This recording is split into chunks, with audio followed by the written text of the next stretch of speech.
Welcome, ladies and gentlemen, to the very first, or I guess you could say the transitional episode of the Wibbly Wobbly Timey Wimey podcast.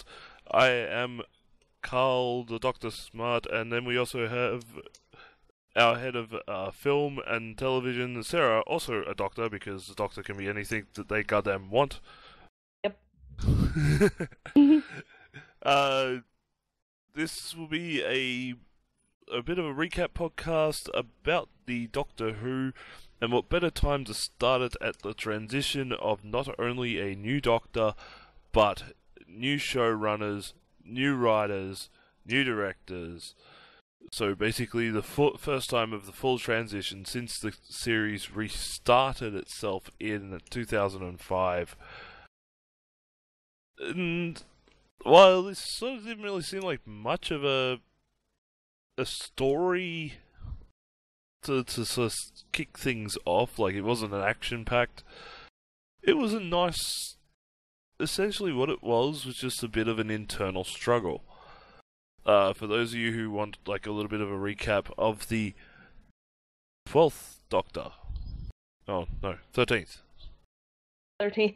I know. 13th. The numbering gets confused. Basically, the 13th Doctor, played by Peter Capaldi, was going through a bit of a selfish moment at the end of his series, you know, I don't want to go, which was made famous by David Tennant during his run. And he landed in the South Pole, where he's just sort of mulling to himself, I don't want to go, I don't want to go, I don't want to change, you know, I actually finally enjoy being me, and, you know, nobody should shoulder my burdens, and etc., etc. Where he is stumbled upon by the very first Doctor, which was played originally by William Hartnell, but he did. Unfortunately he passed on, but they had trying to remember his name off the top of my head. David Bradley taking the place as the William Hartnell first Doctor, as he did in the documentary drama An Adventure in Space and Time, which I highly recommend anybody watch if you're a fan.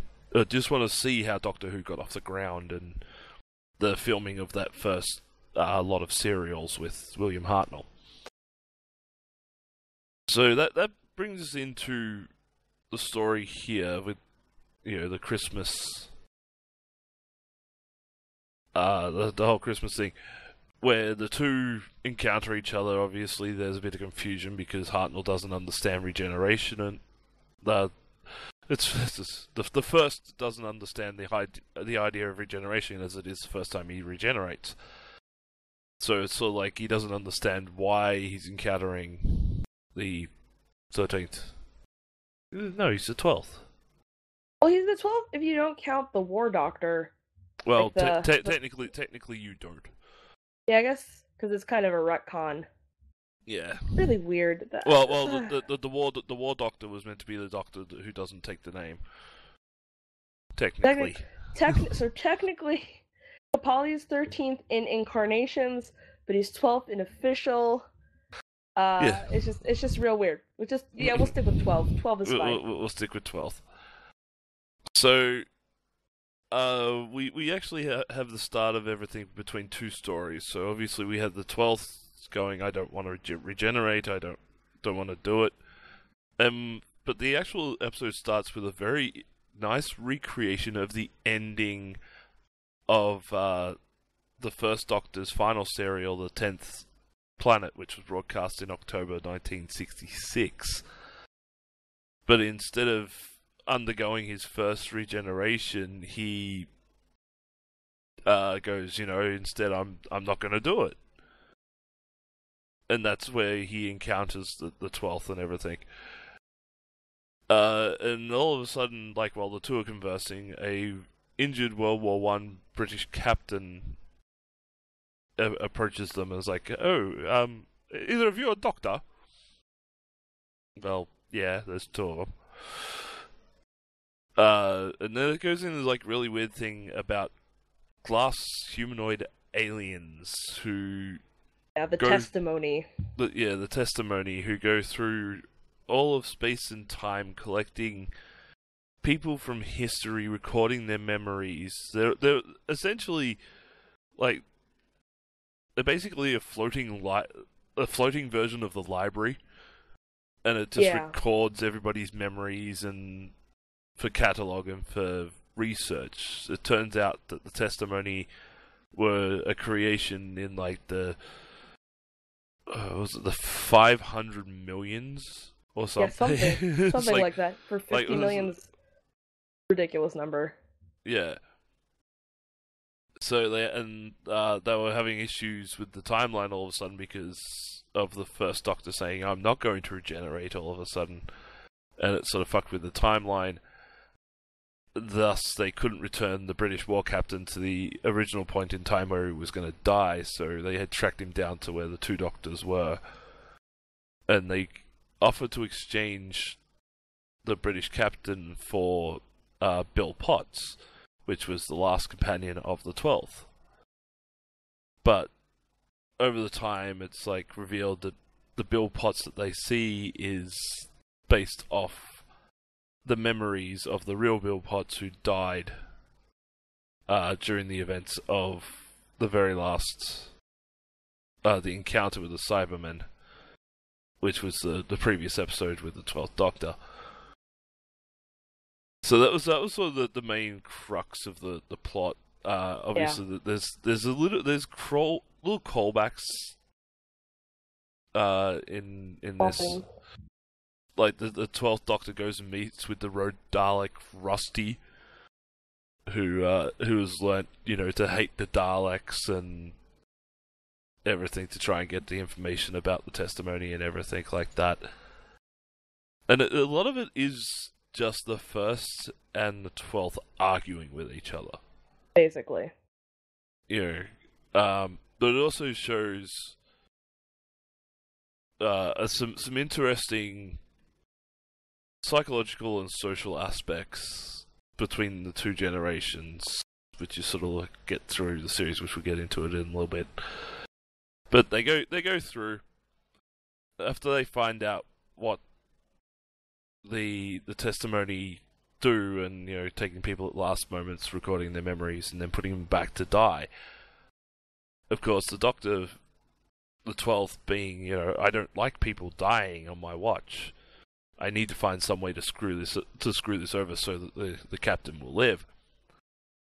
He brings the captain back for the testimony, but he does so by forwarding the timeline by like only a couple of hours, because it turns out that the events during World War I actually ended up being Christmas Day in 1914. For those unaware of what the actual event was, as it plays out in the episode, the Christmas Truce was an event during World War I where soldiers from both sides were fighting over what was known as No Man's Land, which a lot of people would be like, "Oh, that's where Wonder Woman was." Yeah. Yeah, okay, whatever. On Christmas Day, there was no... Like, it just sort of... They just started singing Christmas songs, and it led to the only time in human history where two warring sides have just gone, "It's Christmas Day. We're going to put down arms. We're going to join as people. Not soldiers. We are people. And just celebrate the day." Well, it actually ended up being 2 or 3 days in real life, because they were like, we just spent 24 hours drinking and eating and smoking and playing and singing together. Kind of hard. Start shooting you again. But yeah, it's a really beautiful historical moment. And I kind of thought that's where they were going to go when they were like, "Oh, World War I." I was like, I see where this is going. Yeah. But it turns out that the the captain that they've been with it this entire time introduces himself at the very end as Archibald Hamish Lethbridge Stewart, which is the ancestor of the Doctor's close friend, the Brigadier, and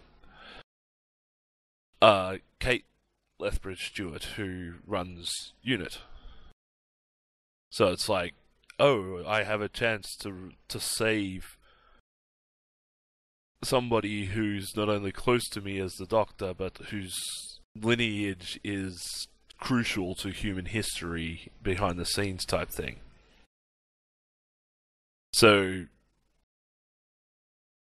at the end of it all, the first Doctor says, you know, I'm going to go and regenerate. I'm going to see what happens.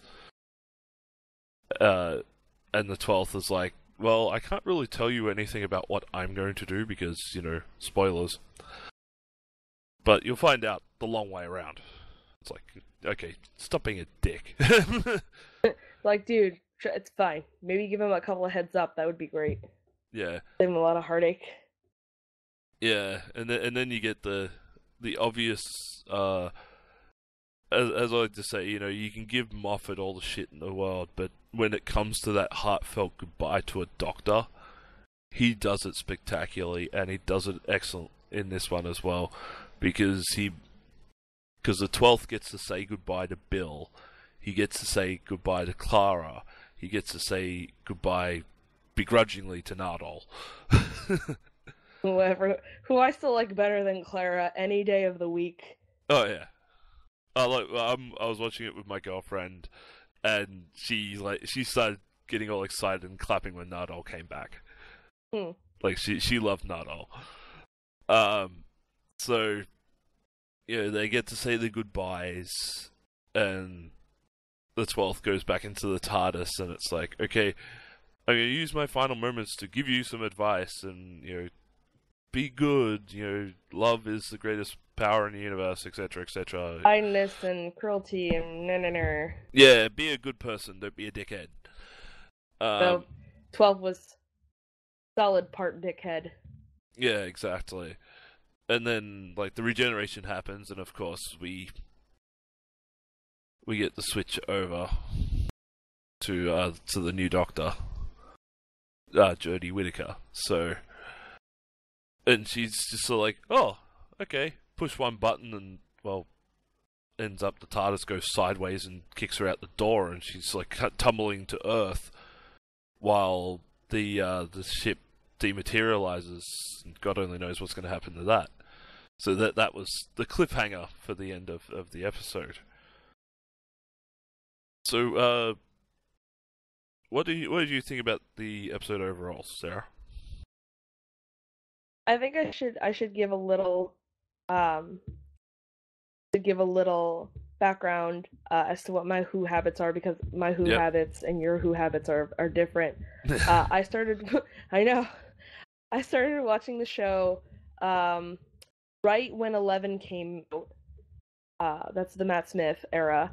And then I loved the first season so much, I went back and watched the Eccleston and the Tennant eras, and moved forward from there.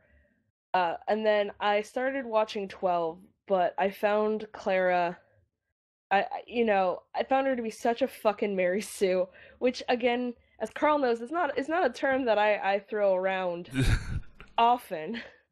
But if I were going to use it on anyone, it would be Clara motherfucking Oswald, Queen of the Mary Sues. And I couldn't stand her. I wanted to just throw my head through a window watching every episode, so I quit midway through Capaldi's first season. And I was sort of vaguely aware that they had switched her out and that Bill was coming in. And Bill was only really around for one season because Capaldi was like, I want out. And they didn't want to keep Pearl Mackie around, which seems like a shame because she seems like a really great actress.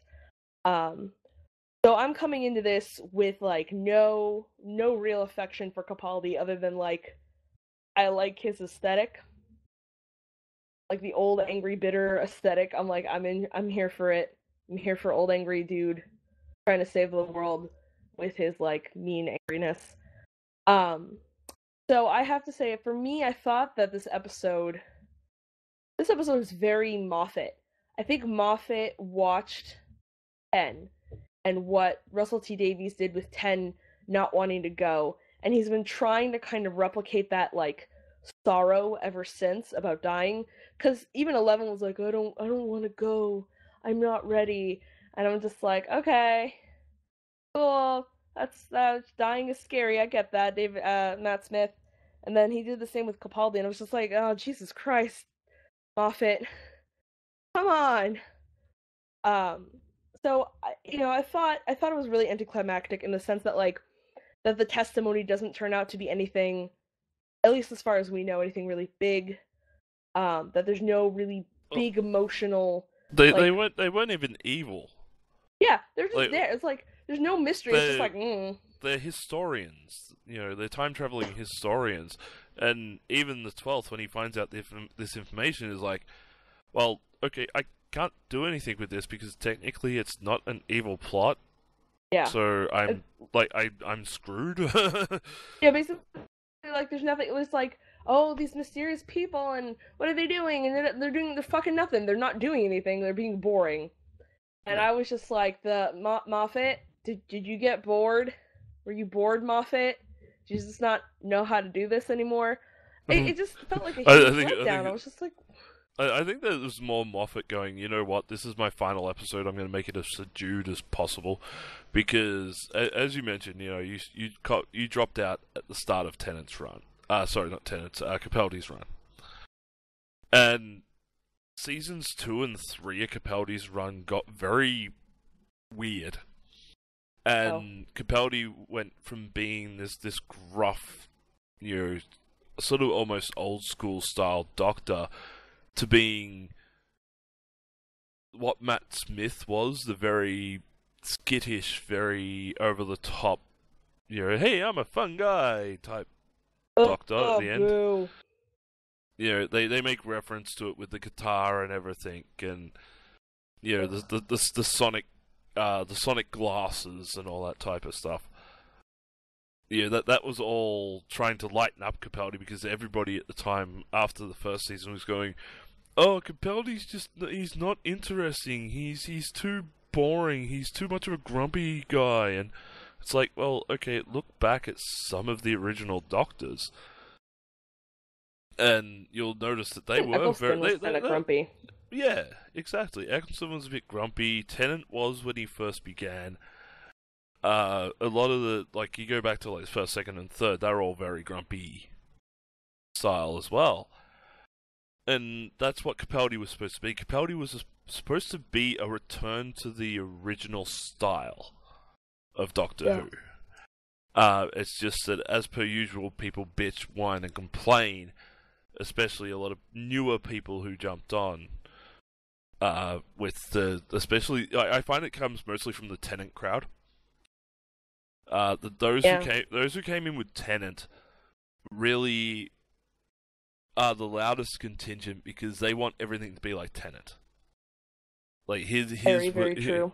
His was like, it was light, it was funny, it was, and he was the cute British guy that they all liked. So to go to Capaldi, who was an older guy, there was a massive outcry when that happened. So I think Moffat sort of went, you know what, okay, fine, I'll give the people what they want, and it pretty much killed the momentum of what was beginning to be a very traditional style Doctor. With my Doctor history, surprisingly enough, I came in at the same point. I came in with the Matt Smith era. It's just that I went back and I watched Eccleston, I watched Tennant, and kept going with Smith. But then because I have a few friends who are like absolutely madly obsessed with Doctor Who, I turned around and said, look, can I grab a copy of everything you've got? And my friend actually has every single episode, and every serial, and the offshoots and everything, on a hard drive, backed up from his own copies of the DVDs and that. And he's like, sure, I'll give you a copy of it. So I've actually gone back through the original serials, through the recreations of the original serials and everything to sort of get a better idea of the Doctor as an overall show. But that's only because I was bored and I had nothing else to do. But, you know, it's like, I can sort of see the ideas that were brought in here. It was all about accepting your differences and not being afraid to move on. Because that's what it was with the captain in this.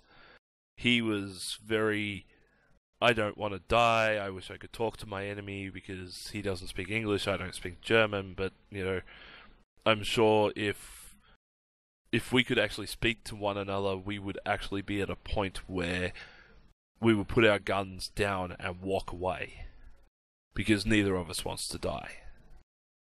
And then through the story, through learning about the testimony and, you know, what they do, he accepts his death, and then he doesn't accept his death, and then eventually he's like, okay, you know what?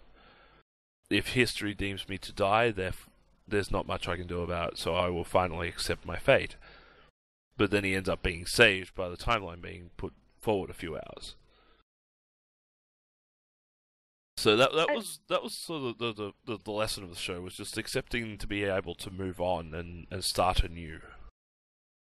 I feel that like that's the lesson that every Doctor, you know what I mean? Every Doctor learns.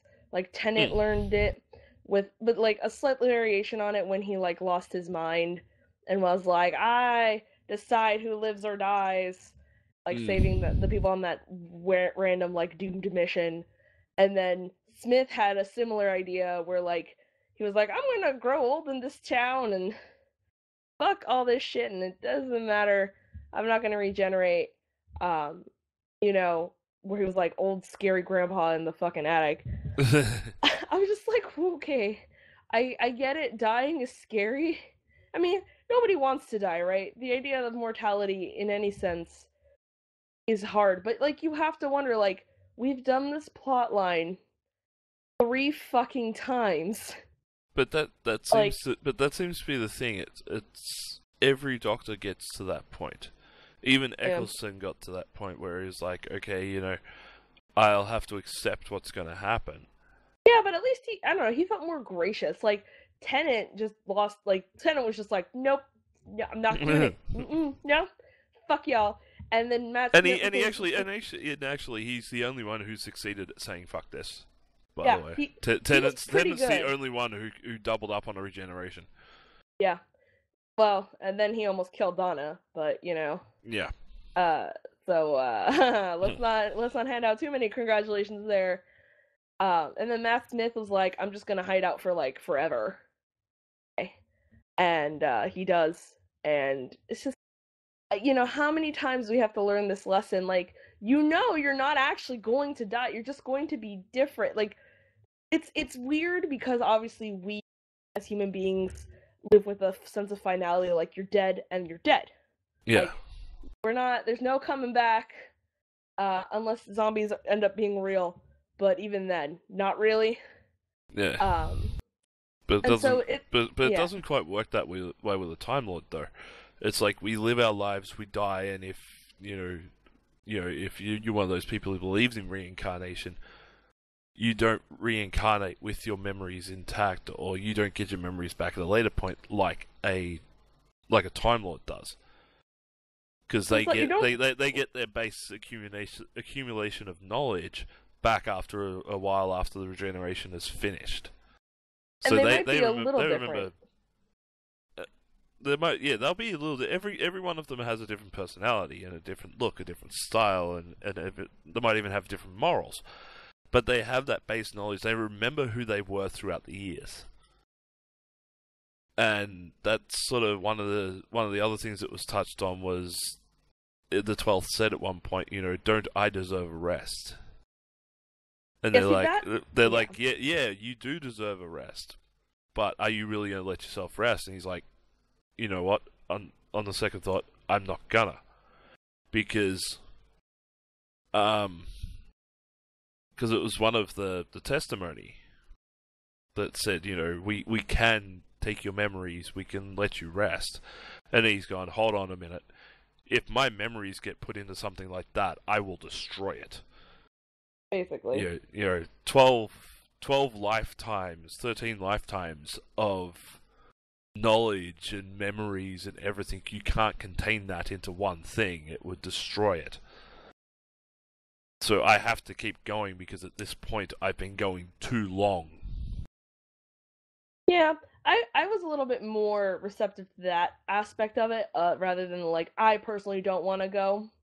Like I'm cool with you know what? It's been a long fucking road, guys. Yeah. I think I'm done. I think I'm out. But again, it's still presented as like, oh, I'm scared to regenerate. And it's just like, oh come, like how many fucking times have we gone through this, guys? Like, come on. You know you're gonna have to do it eventually. So I was a little bit more receptive to that. And I think the little speech that he does at the end is helpful in that sense. Obviously, for me, the goodbyes, again, I don't really know Bill or Nordal at all, really. But I was like, okay, like you can sort of tell how important they are, but oh my fucking Clara, I was just like, get out of here. The one Stupid butt face. the one that actually I noticed was missing from this, and it's interesting to see how it goes from there. Again, because you haven't sort of watched your way through the later Capaldi stuff, was the Master, or Missy. Oh yeah. Also, shouldn't Claire's boyfriend, who died, also show up technically? Technically, yeah. Yeah. So we're missing Missy and boyfriend. So having the thing for me was having Missy being not there when they go through the memories was like, okay, so we're obviously going to have the Master return in some way, shape, or form, whether Missy survives or whether it's a whole new form. Because if you think about it, if it was possible for them to take a Time Lord's memory at the point of death, at any cultural significant point, obviously the death of the Master would be one of those must have for the collection type things. Yeah, I mean, I totally get that. It's very confusing. Again, I didn't really see much of the Missy thing. Like while I was watching, I would see people who died show up at her like party thing. There's very few episodes with Missy in them. I'll have to send you a list because they're worth watching. Missy is probably the worthwhile character to watch throughout this whole the last couple of seasons of the Capaldi run. Okay, that makes sense. I mean, honestly, and I don't remember who had brought this up. I remember somebody being like, in the early days when we weren't 100% sure who she was going to be, they were like, maybe she's the Ronnie. And I was like, that would be cool, because all we ever see is the Doctor and the Master. And I'm like, where the hell's the Ronnie at? I remember. My dad watched Doctor Who when he was a grad student, and so, like, I have some very vague ideas about certain older characters, and I'm like, someone could bring the Ronnie back. But no, it was just the Master again. I was like, ugh, again with you. So, again, I haven't seen it, so that to me is interesting. But they probably couldn't get the actress to come. That's always how it is. Like, if you can't get the actress to sign on or to agree on like a payment for it, then like they're just not going to show up. I mean, they're never getting Karen Gillan again. That's all I'm saying. Yeah. Yeah, I don't know. I thought it was a smart twist to put them with the first Doctor, especially since they've been doing kind of more like crossovers. So they'll never get Eccleston back either, honestly. Eccleston. Well, that was the weird thing. Like Eccleston was the weirdest one of all, because supposedly he was supposed to be in the Time of the Doctor, the 50th anniversary special. Yeah. It's just that by the time he agreed to be on it, they had already started filming. So it's like, we can't really do anything about you. Sorry, dude. And it's like, Eccleston, goddammit, you have to sign off faster. Well, wasn't he also the guy who was like, I don't like this whole, like, Rose Doctor romantic subplot that's happening next season, so, I'm out. Yeah. Yeah, well, you know what? Good on him, because the Rose Doctor thing was fucking stupid. He's an alien! Not gonna go into this discussion now. But yeah, for me, having seen some of the Christmas episodes, not the last one, mind you, not the one with the superhero thing that I just couldn't bring myself to watch. But sort of seeing this as the transition out, I think it was a smart move to include the Christmas truce, sort of tie it back to the holiday. And I think it was an interesting meditation on the idea about death and regeneration and the history that comes ahead of you and behind you. But I feel like it was like eating mayo on white bread. Fine, but there's just nothing, there's not a lot of flavor to it. Yeah. So. But that's fair enough, to be honest. I suppose it's sort of it's interesting. Like I don't really think you can sort of comment too much on the portrayal of the first Doctor in this one. Again, you're not overly familiar with how Hartnell played the role and how David Bradley was able to play it as well. So it's interesting, but this also allowed the new showrunner, what's his name? New World. The one who's coming in. Ah, crap! What's his name? Crap! He's the guy who did Broadchurch. Yeah, Chibnall. Actually was allowed to write the first lines of Whittaker's debut. The first line really like, oh, brilliant, and then out the fucking TARDIS she goes. Yeah, pretty much. Hey, to be honest, I liked the drama that was built up in that versus Capaldi's arrival, which was like, here's Capaldi's kidneys, tongue, credits. Yeah. I have to wonder. To me it was kind of funny throughout the whole thing when Hartnell was saying these like kind of dated sexist things, and yes. Capaldi was like, Jesus Christ, stop. And he's like, and then he's just like, everyone you're about to meet is gonna be like sexist buttface. Stop saying these things. That to me was interesting, and I have to kind of wonder. I don't think, having watched Broadchurch and being a fan of Broadchurch, which if you haven't seen it, should, because it's really don't watch fucking whatever the American version was. That shit was awful. Even though they have David Tennant doing an American accent, and it's just like, why would you do this to me? But I don't think they're gonna go for this, but the worry is they're gonna be like, oh my god, I have boobs now. Like, I'm sure that'll actually happen at some point. Yeah, be like, boobs. Be like, oh boy. You have to wonder though, if the Doctor's so old, would she get her period? Do Time Lords have uteruses? No, because they have the loom, right? We will find out in the next season of Doctor Who, which will debut in then. Someday. They do when they fucking feel like it. Well, that's the thing. One of the first things I did after this was like, okay, when's the next season of Doctor Who? There's no release date. Yeah, I think son of a bitch. I think they were aiming originally for fall 2018. That's what I heard. The grapevine. But I don't know if that's what they'll end up doing. The only thing I've got is 2018. I have absolutely no anything. Yeah. I mean, they tend to start new series in the fall anyway. Whatever happened to Class, by the way? Did that ever take off? That's a one and done. Okay, thank God. All right, we don't have to worry about that then. Yeah. I am excited. Oh, go ahead. We definitely won't be covering like any side stories like Class or Torchwood or anything on this. It'll be straight up Doctor Who episodes. Straight up to your eyeballs in Doctor Who. Yep. I mean, it's going to be interesting. I mean, would I prefer there not to be period jokes on Doctor Who? Kind of would.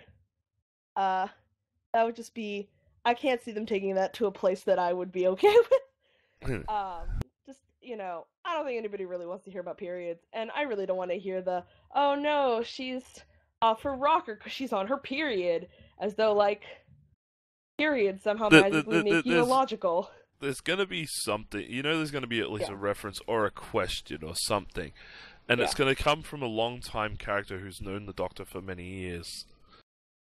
And it'll be like a brush-off line or something, because I think they're going to try to avoid as much of that type of stuff as possible, because they don't want it, because this obviously being, historic, the first female Doctor, blah, blah, blah, blah, blah. They're not going to, I've got a feeling they're not going to try and turn it into a joke. They're going to try and keep it very straightforward, treat with respect, treat the series with respect, and treat the fact that now we have a female Doctor. It's going to happen, it's going to be done, and then who knows what's going to happen after that. I do have to wonder, though, what, I kind of wish I was in that meeting where they decided, like, yep, Jodie Whittaker, we're going to go for a female Doctor, because typically the way these things go, not to be like, arg, the only thing they're thinking about is diversity, because I'm sure this is like a really long and hard decision for the whole crew. But I'm surprised that they actually went for a woman first. Maybe I shouldn't be surprised, this is England. That they went for a woman first before a character of a different ethnicity. But then I remembered that this is England, and that makes a lot more sense all of a sudden. I was thinking American-wise, and American-wise it would have made more sense, or would have been more the sort of progression of things to have a different ethnicity man and then have a woman. But that's the thing. Like they've been going for years. Like just about since 2005, just about every Doctor has said in some way, shape, or form they've made the joke of, there's two things that I've never done that I've always wanted to do. One, be female. Two, be a ginger. Yeah. So now we're crossing off one of those things. I think I reckon it would have been funnier if Whittaker came in as a ginger. So you have a ginger female Doctor. I was like, holy crap, bucket list. So cute. That actually would have been really cute. Ginger females are really cute. But anyway, personal preference aside, I do think it's also interesting because that's what the rumor mill was coming up. I don't know if you remember when they were first like, oh, Capaldi's going. Who's coming next? It was the guy from Death in Paradise left the show very, very close to when that news had come out that Capaldi was going, and he was a ginger, and everyone was like, is it him? Is that why he left Death in Paradise? But it's not him, so I don't know what the hell he's doing with his, I don't remember what his name was. I could probably find it, but yeah. But the thing is, at least with the casting, or at least in my limited knowledge of everything, they kept with we're picking somebody very out of left field. Like Jodie Whittaker, yeah, she's been in a lot of things, but she's never really been the noticeable one. Yeah, no, that's true. And that's especially in Broadchurch. And that's sort of been almost a tradition with the Doctors. It's guys who are like you might have heard of, but this will be the thing that launches them into bigger things. Yeah, that was very true for Matt Smith. I mean, I remember David Tennant had Casanova before, and had done fairly well. But yeah, I mean, to be honest, the big role that Tennant had before this was Harry Potter. Barty Crouch Jr. Yeah, as Barty Crouch Jr. Yeah, and you for see 10 him in minutes. 10 minutes of an entire film. And to be honest, I never realised it was him until I did a viewing after watching the Tennant, after seeing his run on Doctor Who, and then I went back to him like, oh crap, the Time Lord's a wizard. Time Lord's a wizard. you're a Time Lord, Harry. That would be a much more fun book series. Not that I don't love Harry Potter. Don't hurt me, J.K. Rowling. I love you. I mean, but it's gonna be interesting. I do want to see Jodie Whittaker. She was good in Broadchurch. I know she was in something else that I saw, but honestly, I couldn't for the life of me or you tell you what the fuck that was. But you know, oh, was she in Downton Abbey? Is that what it was? Oh. What the fuck were you in, Jodie Whittaker? Oh, no, it was Attack the Block. That's what it is. Okay. I don't know if you ever saw that movie. No. Oh man, that's if you like sci-fi, it's good. It's got John Boyega from Star Wars, and it's got Jodie Whittaker, and they have to fight a bunch of aliens that land in their I guess what is the equivalent to a British housing thing, state housing. I don't know what you call it. But anyway, it's a good movie, and she's good in it, and so was John Boyega. And yeah, so I'm definitely not. And also, apparently, she was in Black Mirror, which I do not remember, but that's probably like the fucking point. So yeah, are you excited for next season? I'm not excited, but I'm optimistically curious. I know that's sort of a weird way to describe it. It's like I never approach a new Doctor with the oh my god, they're gonna do great. It's that sort of okay, I enjoyed Tennant, I enjoyed Smith, I didn't really like Eccleston. Capaldi, his early stuff I enjoyed, the later stuff I did not. So now it's like, okay, now we've got Moffat leaving. We've got a new writer / showrunner coming in. We've got a whole new Doctor that's outside of everything we've already known. So it's one of those, I'm approaching with caution and I'm going to let everything speak for itself. Whereas a lot of people are like, I don't like this already, or, oh, we're going to support it because XYZ reasons. And it's like, well, I'm going to let it just play out, and if I don't like it, you know what? I'll just collect the episodes for my collection, and just let it go to the side, and I'll see you on the next one. Yeah, that's fair. I mean, I like, I don't know, I have no idea how to say his name. Chibalny, Nal. I like his work. Chris. Hey, Chris. I like Chris's work on Broadchurch. I like Jodie Whittaker's previous work. So I'm a little bit more optimistic in the sense that, like, I know that these two people can be very good.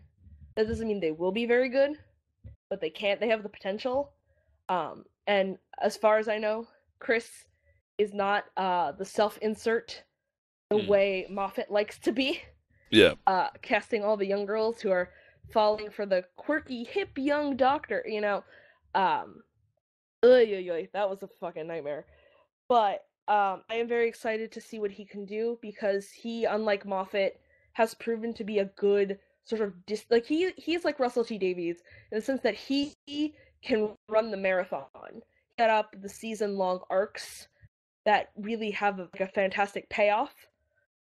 Because they are so smartly written and they have such great bone in the characters. Whereas Moffat is a sprinter. I feel like his individual episodes are much better than his seasons as a whole. Yeah. So I'm excited. I'm excited, and I'm just really ready to get back into the Who. And sort of feel that like sci-fi magic happen again. Yeah, I'm hoping that they've done really well. Like the last couple of seasons, you've really seen some good stuff out of the Daleks. You've seen some really good stuff out of the Cybermen. I'm hoping that they keep going with really good villains in this and just build upon what they've already got. But remember that it's not meant to be a comedy. It's one of these. It's a sci-fi drama to a degree. So to really not go overboard. Because a lot of them will go crazily overboard with, oh, we're going to be an extremely comedy show. No. Don't like that. Yeah, we need more space whales. Or space whale episodes. No. No. Well, we need seriousness of the space whale episodes, but we can do without the actual space whales. I mean, yeah, I think we definitely need sort of that, like, heart-wrenching, thoughtful drama that speaks to both the Doctor and the world that he's a part of. But, you know, I wouldn't say no to, like, 1 or 2 more space whales. Yeah, it's not... It's interesting to see. But with that being said, we'll wrap things up here for the moment. As for when the next episode comes out, well, you're gonna have to keep an eye on the Wikipedias and everything else, because hopefully not long after Doctor Who returns, that's when we'll be returning. It could be April, it could be May, it could be June, July, August, September, October, November, it could be 2019. God only knows with the way this shit goes. Because if there's anything I've noticed since 2005, there is no set return schedules. These people are crazy, I tell you. Yep. But till then, we hope you enjoyed this first sort of prototype episode of the Wibbly Wobbly Timey Wimey podcast. Try saying that 3 times fast. Here at the Outerhaven.net with Sara and myself. And we will see you at Jodie Whittaker's very first episode, which is entitled... Oh, we don't know that either. God, can we get some details on this woman? Yeah, no. No details for you.